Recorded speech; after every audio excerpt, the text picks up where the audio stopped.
Okay, so we can basically find, thank you, Kirti, we can find the percent of any number in any way, right? Yeah. The two main methods we use were writing number sentences and then solving, or using proportions. Okay, so I'm going to go quickly through this. Increase, tax tip. Discount would be like a sale. Another word for increase that we didn't talk about was commission. So everyone, I just want you to understand, commission is an increase, and we just got them talking about what a commission is.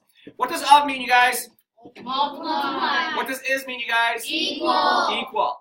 All right, so number 2 is just basic problems. Write a number sentence and then solve. So what is 4% of 12? You basically interpret every single one of those words, Luke. What is x? Is equals. 4% is 0.04. Of is multiply. 12 is 12. Remember, percents are what? What's that W word I used?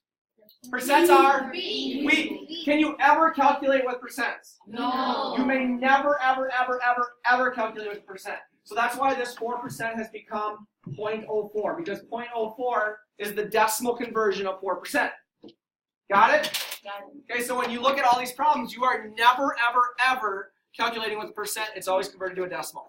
To solve this, then we just multiplied 0.04 times 12 in our calculator. We got 48 hundredths.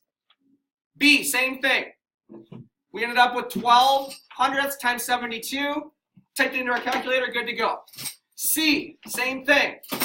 We typed in 2.5, because that's 250%, times our number, 146, and we got 365. D is where things got tricky. We wrote a number sentence, but we couldn't really solve for x because we had nothing to multiply or to calculate with. You can't multiply on your calculator 20 hundredths times x. Because x is like, we don't know what x is, right? So in this situation, we went to a Proportion. you guys are with me, right? We went to a proportion. And we said in this proportion, 20% of what number is 18? We know that 20% is what?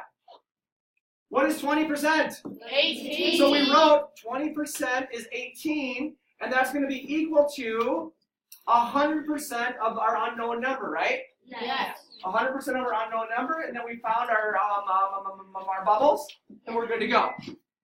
What do you always do when you get your final answer on these? What should you always do? Box it, and then after you box it, you should always do what? Check. Check. Noel, right? Check. Again, if I don't see your eyes up here, I am very concerned. E. Again, question for you. 160% is what? What is 160% in this problem? 32. So if 160% is 32, we have one side of our proportion. And then we want to know what 100%, we're lining up our labels. Everyone say line up the labels. Line up the labels. 100% of whatever number is our other side of the proportion. Okay, moving on. Real life. $100 jacket. It's on sale for 15% off. We calculated $100 by 15%. Is our answer 15? No. No, it's not going to be $15. We have to answer the question. Okay, we have to take the $100 and subtract the 15 that we're saving to get to the 85, right? Yeah. Okay, same with number 7. 7% tax on a $100 jacket. The answer is not going to be $7. We have to take that $7 and we have to add it to our $100 jacket, which is 107 then total, right? Yeah. This is huge. You have to know this. To calculate increases and decreases, you find the percent of a number and then you either add or subtract. Say that with me. To calculate percent increases or decreases. To calculate increases. Increases are percent increase or decreases. Oh, that's bad. Never mind. You just need to know this. That's my bad. Sorry, guys. Okay, number 9. Remember, number 9, this was not a percent increase or decrease, so we went straight to a proportion, and some of you went straight to a ratio table.